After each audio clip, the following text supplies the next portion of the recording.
আসসালামু আলাইকুম সুপ্রিয় দর্শক, আপনাদের সম্মুখে আজ এমন একটি পরীক্ষিত আমল নিয়ে এসেছি যে আমলটি নাকি 100-এর মধ্যে 100% পরীক্ষিত আমল। আপনারা যদি একবার করেন ইনশাল্লাহ কোনোদিন এই আমল বৃথা যাবে না। আপনারা যদি বিশ্বাস করে একবার করেন ইনশাল্লাহ আপনাদের কাম হয়ে যাবে। খুব একটি পরীক্ষিত আমল। এখন আমি নিয়মকানুন আমি বলতেছি, আপনারা দয়া করে মনোযোগ দিয়ে শুনবেন। তো শোনার আগে আমি একটি কথা বলছি, যদি আপনারা আমার চ্যানেলে নতুন এসে থাকুন তাহলে একটি লাইক করে দিবেন আর একটি সাবস্ক্রাইব করে অল বলে বাটনটি প্রেস করে দিবেন, যাতে সবার আগে আমার ভিডিও আপনাদের মোবাইলে পৌঁছাতে পারে। আর যারা ফেসবুক থেকে দেখছেন তারা নিশ্চয়ই একটি লাইক আর একটি শেয়ার করে আমাদের সাথে থাকবেন। তো আগে না বেরে আমি আমলটির নিয়মকানুন বলে দিচ্ছি। যে আমলটি হলো শরীর বন্ধ করার তদবির। যেমন করে আমি বলছি, আপনারা মনোযোগ দিয়ে শুনবেন। যদি আপনি কোনো জায়গায় যান, রাতে যান বা দিনে যান, আপনার ভয় লাগে যে আপনি হাঁটছেন, আপনার পিছনে যাতে কেউ হাঁটছে, কেউ আসছে, কেউ আওয়াজ দিচ্ছে, এরম ধরনের যদি আপনার কাছে যদি অনুভব হয় তাহলে আপনি এই নিয়মিত হিসেবে এই কোরআন কারিমের আয়াতগুলো দিয়ে আর সূরাগুলো দিয়ে আপনারা আপনার শরীরকে বন্ধ করতে পারেন ইনশাল্লাহ। আল্লাহর রহমতে আপনাদের আর কোনো ভয় কিচ্ছু থাকবে না। যত ধরনের শক্তি বস্তু থাক, যত ভূত প্রেত, যত আত্মা জিনিস যত আছে, জিন পরিয়া আসর, সব থেকে আপনারা নিরাপদ থাকবেন, এমন একটি পরীক্ষিত আমল। তো আমি নিয়মগুলো বলে দিচ্ছি যে এটা হলো শরীর বন্ধের তদবির। কোনো ভয়ঙ্কর স্থানে গমন করিলে, যদি কোনো ভয়ঙ্কর জায়গায় যান বা কোনো ভয়ঙ্কর রাস্তা দিয়ে যান, কিংবা জিন ভূতগ্রস্ত রোগীর তদবির করলে, যদি আপনি কবিরাজি করতে যান বা কারো উপর জিন আসর করেছে, ভূত আসর করেছে, যদি ওই ব্যক্তিকে যদি আপনি ঝাড়তে যান, নিম্নের নিয়মে নিজের শরীর বন্ধ করে নিতে হবে। এই নিয়ম হিসেবে শরীরটাকে বন্ধ করে নিতে হবে। এতে নিজের উপর কোনো রূপ বিপদ আসার সম্ভাবনা থাকে না। যে এমন করলে যে কোনো বিপদ আসার সম্ভাবনা থাকে না, খুব একদম মানে কোনো বিপদই হবে না আল্লাহর রহমতে। প্রথমে আয়াতুল কুরসি, মনোযোগ দিয়ে শুনবেন।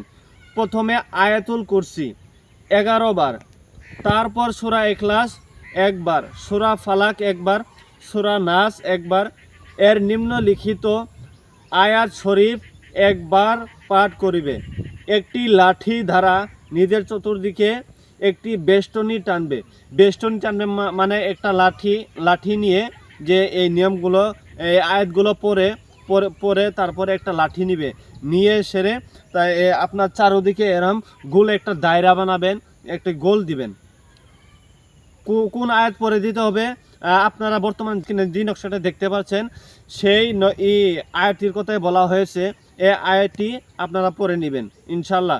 আপনারা যদি এইভাবে যদি আমলটি করেন ইনশাল্লাহ, যত ধরনের ভূত প্রেত, যত ধরনের পেতনি হোক, যত ধরনের শক্ত বস্তু হোক না কেন, ইনশাল্লাহ আল্লাহর রহমতে এটা আপনাদের কোরআনের একটি পরীক্ষিত আমল আপনাদেরকে আমি শিক্ষা দিচ্ছি।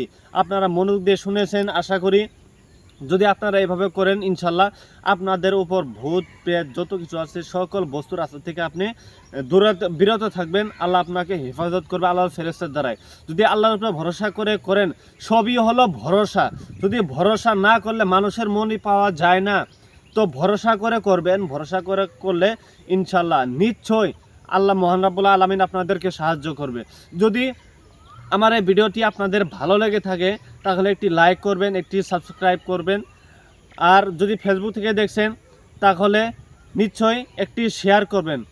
আপনার একটি শেয়ারে বহুত মানুষ এরকম আছে যে এরকম ভয় করে, তার পিছন কি নিয়ে এসে কেউ ডাকছে রাত্রে বেলায়। যদি আপনারা তাদেরকে জানার সুযোগ করে দিন ইনশাল্লাহ আপনাদের এই একটা শেয়ার সদকায়ে জারিয়া হয়ে থাকবে। কোরআনের সূরা, কোরআনের আয়াত যে শেয়ার করবে তার জন্য সদকায়ে জারিয়া হয়ে থাকবে ইনশাল্লাহ। তো আপনারা সদকায়ে জারিয়ার নিয়তে এই আমলটিকে আপনারা প্রচুর পরিমাণে শেয়ার করবেন। যত শেয়ার করবেন আপনার তত লাভ, কারণ এটি কোরআনের আয়াত পৌঁছানো হচ্ছে। নিশ্চয় আল্লাহ তার প্রতিদান দিবে। এটা মনে করে যে সওয়াবের আশা করে আপনারা দয়া করে ভিডিওটি শেয়ার করবেন। তো দেখা হচ্ছে পরবর্তী ভিডিওতে। তখন পর্যন্ত আপনারা ভালো থাকবেন, সুস্থ থাকবেন। আসসালামু আলাইকুম ওয়া রাহমাতুল্লাহি তাআলা ওয়া বারাকাতুহু।